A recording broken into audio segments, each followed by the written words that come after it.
If we are live and ready.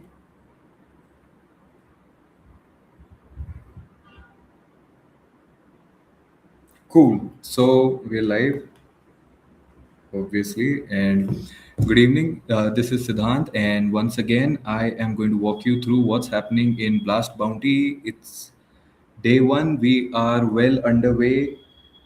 The third match of the day, that is Mouse versus Nuclear Tigers. And we are about to close out map two. So before we head into map two of this match and discuss what has happened earlier between NIP and M80 and Astralis versus Nemesis. Let's just dive right into what our model predicted for today, and I'm going to follow that up with a quick view of what's happening on the stream. So let me just pull that up 1 second. Cool. So, as you're aware, the terminal has brought about live streaming. So, we can now officially view any and all live esports markets. Let me just pull In up the the palm of their audio. hands, Nuclear Tigers, they were close. And now they'll have to try to fight for overtime Right. with only Galils. So, just for context, this map was 7-5 going into the half. Nuclear Tigers were leading against Mouse, but they have managed to pull up big time in the CT side. I think they were up 11-7, but now it's come back to 12-11. So this is either going to be the last round or they're about to start overtime right about within the next minute. Utility already low here for the Nuclear Tigers.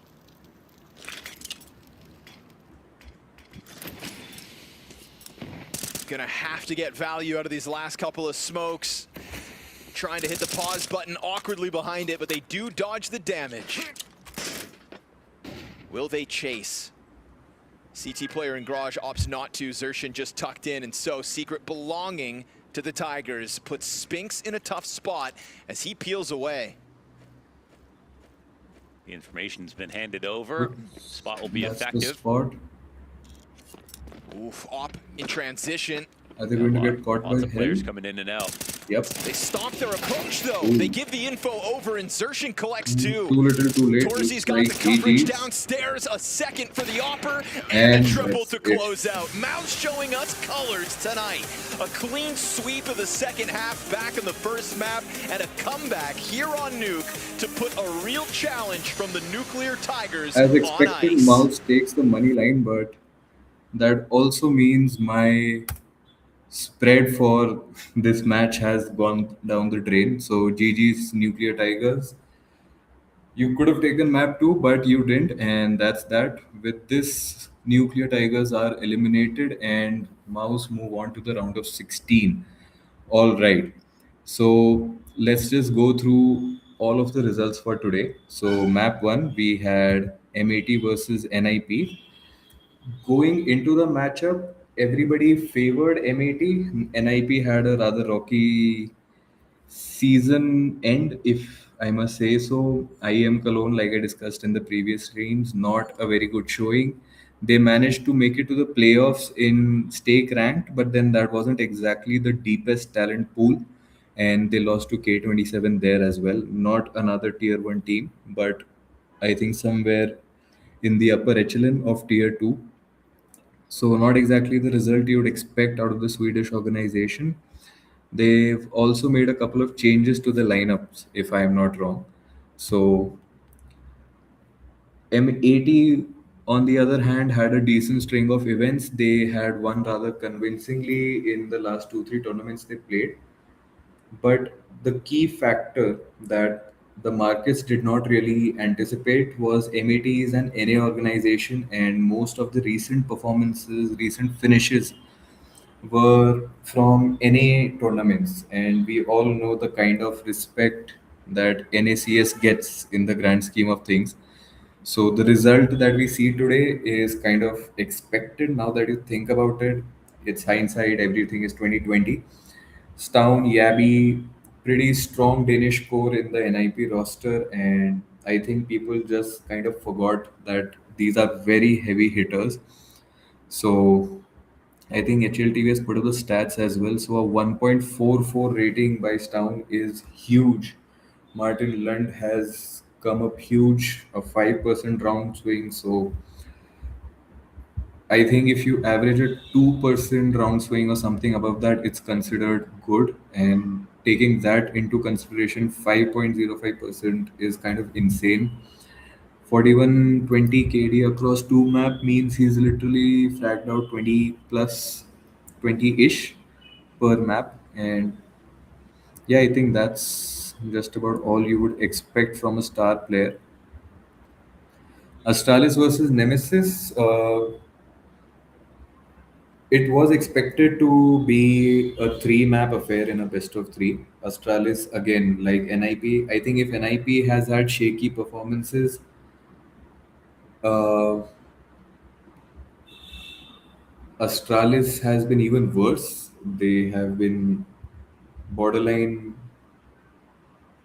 disappointing, to say the least, and to say it rather politely. But Nemesis took their pick. Nuke, it wasn't the most convincing finish at 11-13 scoreline, but they made the most of it.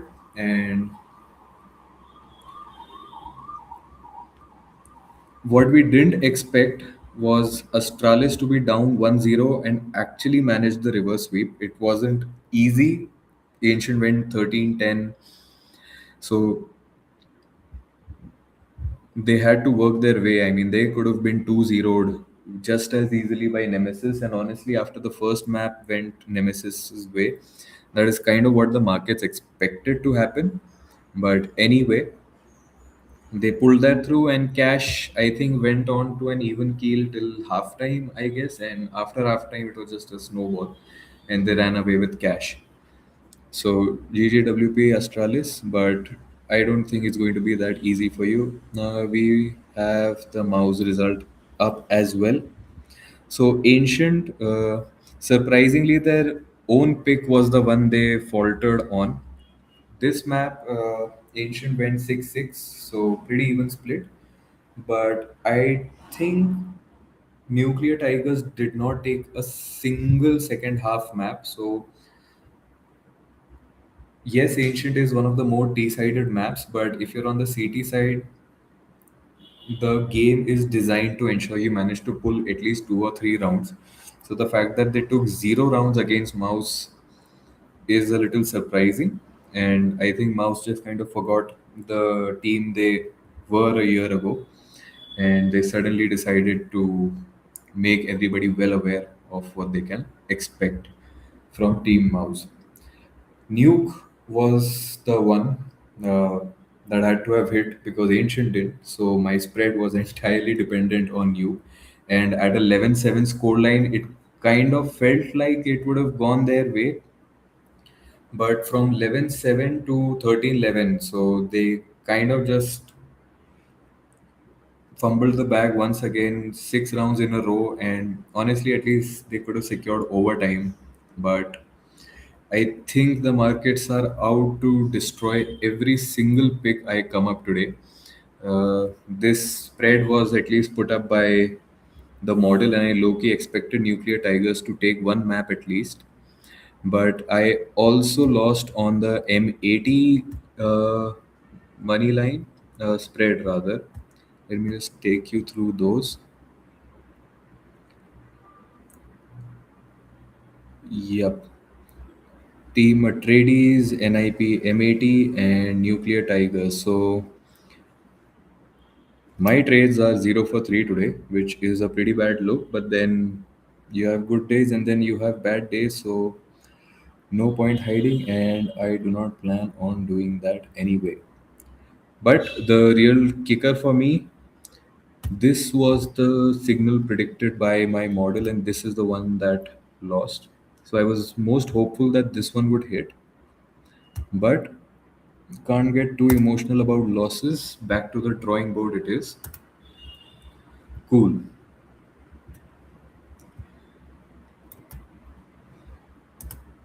All right, so let's take a look at which match do we have up and coming. I think the next match is going to be Wildcard versus Alliance.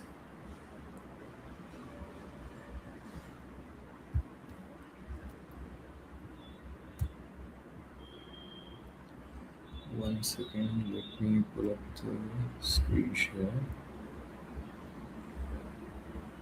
Hmm, just a second, folks. Let me just.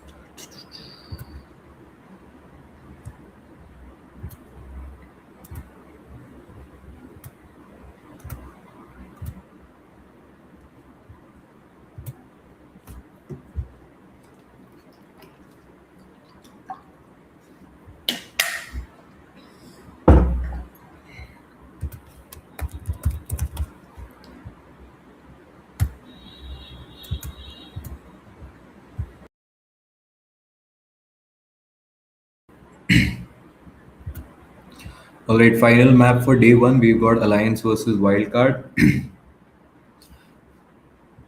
Alliance was the lower ranked team at the time of the bounties being decided, but as you can clearly see, they have become the favorites since then.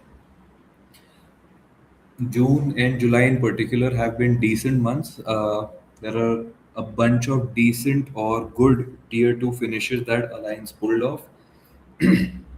And right before Blast Bounty, they had made it to the playoffs in XSE Pro League, which I had mentioned in the previous stream as well. So that is a decent form that they have picked up heading into their first match here. So I'm kind of excited to see how they do. Wildcard does have a bounty on their head. I think it's the $15,000 slab. So this is another match that I expect them to walk away with. But if we look at the recap for today, NIP versus MAT, the underdogs got swept and followed up with Astralis versus Nemesis. Nemesis actually managed to win map one, which was their pick, but then they also got reverse swept. So, and if you take the just concluded Mouse versus Nuclear Tigers map into consideration, at this point we are 3 and 0 in terms of favorites beating out the underdogs. So, with two of them being sweeps. So the spreads haven't really seen a lot of success today, but this is one of the most equal matchups that we have. I think Alliance and Wildcards are ranked 25 and 37 as of today. So, with a gap of 12 positions between the two of them, this is the most even matchup that we'll be seeing today. I think Nuclear Tigers is ranked 40 and Mouse is somewhere in the top 10 or 12. So, that's a good 20-25 places of difference, I think. Let me just pull that up. Yep, HLTV rank 10 versus rank 42. So that's a whole 32 positions in gap. Nemesis versus Astralis was HLTV 18 versus 32. So that's almost just as big of a gap as the match that we have upcoming. Cool. So the spread is what I am going to go ahead with. Although I do believe Alliance may take this in the money line, but that also means the money line can hit and so can the spread. Cool. So we're in. Let me just back that up with the money line. All right.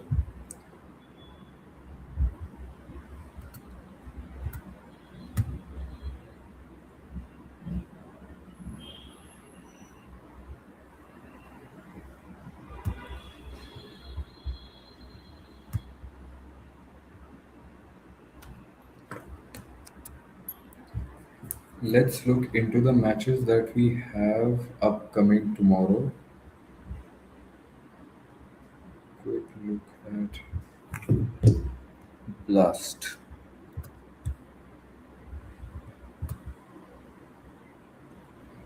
We can head over to Blast Premier.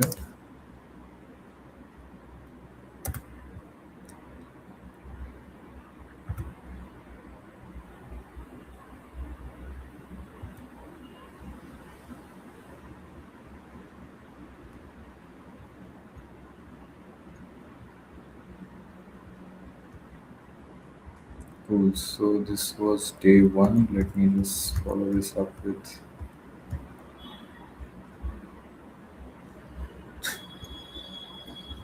Love these fun facts that Blast keeps putting up. And honestly, Blast as a tournament organizer and as a producer has been a bit of a breath of fresh air. If you think about it, ESL, EPL, they're generally on the more serious side. They kind of keep it rather professional. I think in recent years, with the success that they've seen with Blast as a fun, unserious organizer, they've started to realize that there is merit in being chill about the formalities of streaming and good dividends, honestly.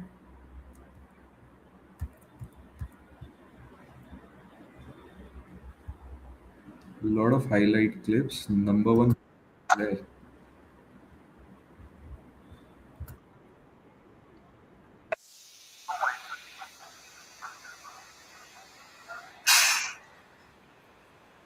What is this utility on cash? I mean,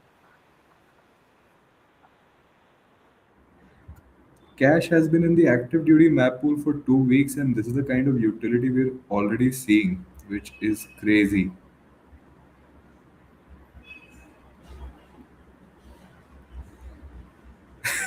Door stuck. Classic. Been a while since I saw that, but Astralis managing to take a full USP win is crazy work. So, if anybody's missed out on the matches, I would highly recommend walking or going up to Twitch, catching the VODs. This is peak CS. We are back in the new season, and honestly, watch and blast again. To reiterate, as an organizer, as a tournament producer, they've already got so much content out onto their X handle, and it is crazy. I was looking forward to finding that schedule post, but honestly, I will probably have to scroll a lot deeper. Let me know if you guys would actually want me to just walk through all of these clips that we keep coming across. If any of you have any clips that you would want me to share, talk about, send them across. Okay, we have made it to the day two schedule. Phase versus Eyeballer. So this is going to be JW and Crims coming together, trying to take another stab at Tier 1 CS. They had a decent showing in XSE. They did beat 9Z, or yeah, they beat 9Z in their first match, but they also lost to FaZe in the playoffs. So this is a revenge matchup that JW explicitly mentioned that he is out for blood in this matchup. So let's see how the FaZe score holds up. People kind of wrote them off after not qualifying for the major, and a very disappointing start in XSE, the first stage. I think they were down 0-2, managed to claw their way back up, did make it to the playoffs, but eventually lost in the quarterfinals or semis to Paravision, if I'm not wrong. So they kind of got a little bit of momentum back, but then as a tier one team who has been at the top of the scene for at this point over 10 years. I think 2016 or 17 was when FaZe decided to properly enter the CS scene, and they outright bought Nico, Coldzera, Carrigan, and I think Rain, and one more player that I am forgetting. So the initial superstar, the first superstar lineup was brought on with the help of FaZe Clan. So that happened in 2016. I vaguely remember because I had just started out in college and I had picked up CS:GO for the first time since I got the game towards the end of 2015.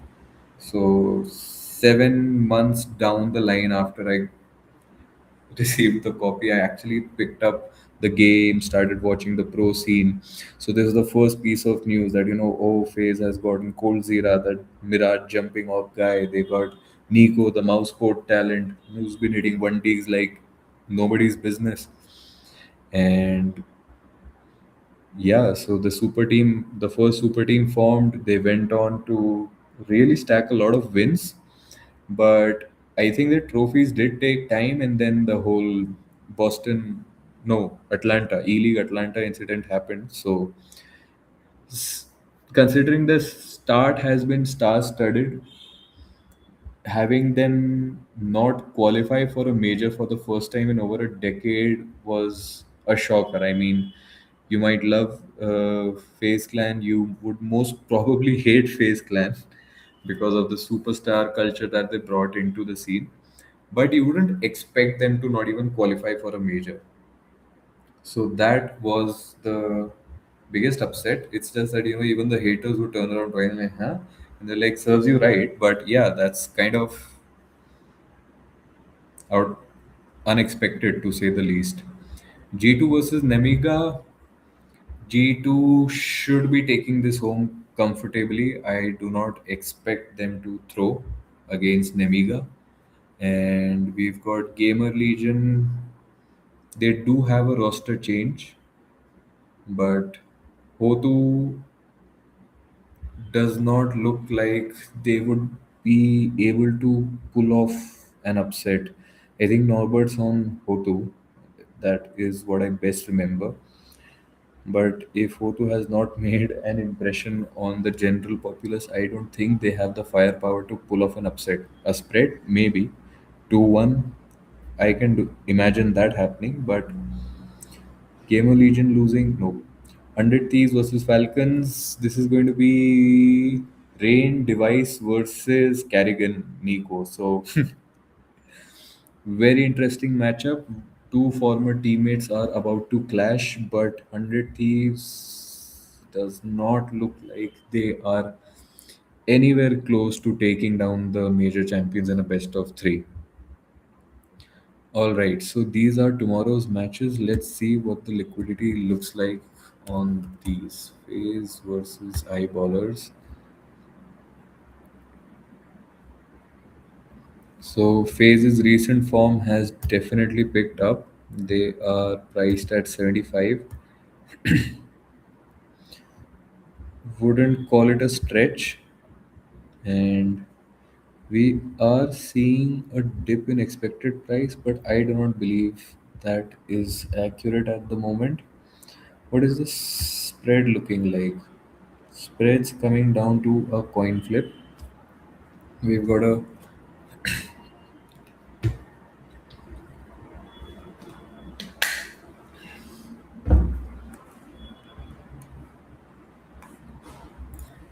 let's see what the buying action is like. So we've got the order book in the terminal. The intelligence pane will be covering news, sharp action, detailed match stats down the line. It's a work in progress. The tech team's hard at work. Don't worry, it will be coming soon to a terminal near you. Cool. So we've got the trades. Did I just close that? Let me just bring that back up.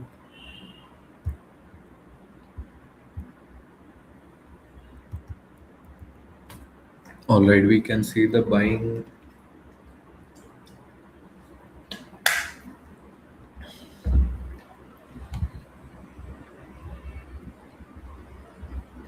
So most of the buying pressure is on eyeballer side, which is reassuring because that's where I am leaning as well. But it's not like phase sweeping is something the market is shying away to buy from. So make what you must off of that, but I am going to believe in the spread. So let's take a stab at it. JW Crims, do not disappoint me. I have had a bad enough day today as is. Also, one point of note, Furia has picked up since we last picked the position on Furia to win the event outright. So the fact that this has just given me a return already, is crazy, but Aurora has been getting faded heavily, so it has almost halved in price. Not sure why that is the case, but let's see. All right.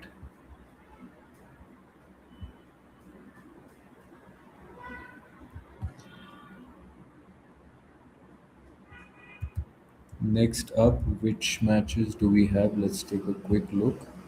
We have G2 Nemiga. All right. G2 Nemiga has to be a heavy favorite on G2 side. Yep, as expected, 85 for G2. And this is the kind of spread that you honestly would expect G2 to sweep. But then G2 as an organization has been hilariously notorious for shitting on your expectations. Sorry for my lack of restraint, but G2 is that kind of a team. I mean, I know they're probably going to take the 2-0 sweep, but there is something about G2 and convincing victories that just doesn't come together in the same sentence. So, as much as I'd love to take a stab at this, I'm not touching this till my signal tells me it's safe to do so. So, that is exactly what this is. Don't worry about the fact that I lost one signal that we talked about today. There are plenty of positions we offer, and the model is very well prepped. I think I've got the win rate in the bio itself. Yup. 72.73 hit rate. I will be updating this hit rate, I think, this weekend, so you can know how we've been doing with the model. But very interesting, very crazy upsets predicted, especially in terms of spreads. So BO3, BO5, we've actually been discussing spreads a lot. I mean, since BO3s and BO5s are relatively fixed, if you take a look at football, if you take a look at basketball, the expectation is relative to each team's score. But in a best of three, there are three maps. So map handicaps kind of work a lot like set handicaps in tennis. So if you're familiar with that, you kind of understand that once you have a base grade understanding of how each player in tennis works, you can kind of predict the spreads to the extent that it almost starts to feel like a cheat code, but it isn't. Never do a ladder challenge because you're going to wipe. So similarly, map handicaps in CS give me the same feeling across all the esports, honestly. But in CS in particular, MOBAs such as Dota and League, they kind of see a lot of BO5s. So that's where you get a little uncomfortable. Do I go for the plus 2.5 or plus 3.5? Not plus 3.5, plus 1.5 or the plus 2.5. Yeah, sorry. So that's where it gets a little shaky. The 2.5 price is not worth your time, and then the 1.5 is a little too sus on whether it hits or not. But for the sake of profit, you're going to dive into a 1.5 and then you regret it later. So mobile spreads are a little more complicated, and the swings are also a little unpredictable, but not beyond a certain extent. But yeah, coming back to the point, CS2 spreads. If G2 2-0 is what will probably happen, but I still cannot bring myself to take a position. But the money line has softened out to 77. So yeah, prices move in real time, folks, and you should take an advantage of it. If you had noticed, this was sitting at 85 just about 2 to 5 minutes ago. We waited it out long enough. I was indecisive, and for once, it worked in my favor. All right, cool. Let's move on to match three of the day. Gamer Legion versus Hotu. Gamer Legion vs Hotu. I will probably have to deep dive into Hotu's team need to figure out what the squad is like, and yeah, how did they even make it? Because this is honestly the first time I'm registering them. So the money line is almost an equal split if you look at it, 44-57. So considering there is a $30,000 bounty on Gamer Legion, this price is not telling us something, and that is the fact that there is barely any volume on the. Acha, that's game one, my bad. But even the series line has just $1,000 in volume at the moment. Somehow the map handicap has $14,000 in liquidity available. So let's wait it out. I think this price has not stabilized yet. So yeah, as you can see.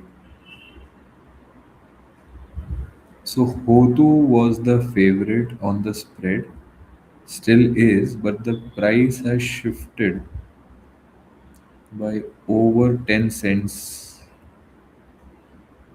within the last, I think, 12 hours. So not too sure about this rubber banding.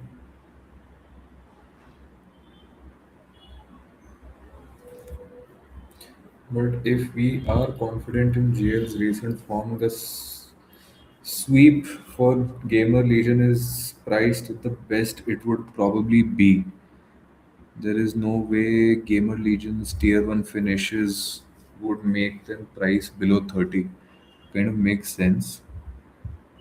But this 14K liquidity with $0 of volume is kind of sussing me out. I am not able to accept the fact that there is all this liquidity and nobody has even bothered to place a single trade. The books are stable on the spread. There are a couple of whack buy orders at 1 cent, but I think that is something you always catch. So 60-63 is the average expected range.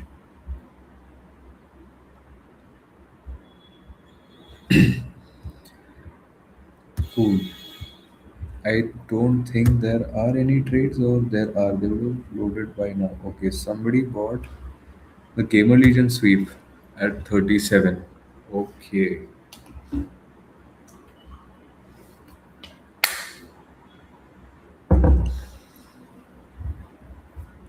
And we've got another trade just in. So, oh, a lot of traffic on the in real time, by the way. Somebody sold. Okay, I can't really make much sense of what this is, but people are convinced Gamer Legion can sweep O2. So this is something I will definitely have to read a little more into because I am not comfortable with buying the O2 spread.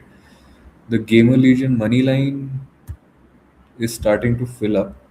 So I think we can cash in on this. The favorites have been trending to win or even sweep in some cases. So I think this is a decent price to get into the action on the favorites. Cool. So we've got one match left. Falcons vs 100 Thieves. I would actually like to see what the minus 1.5 for Falcons is on this. Money line as expected, heavily in Falcons' favor. If you can wait around for the vetoes, you can actually look into picking the map markets. Map 1 has a better price compared to the money line. So if you actually look into this, close to a 30% profit. Yeah, so I think roughly 1.28 or something. That's the price at.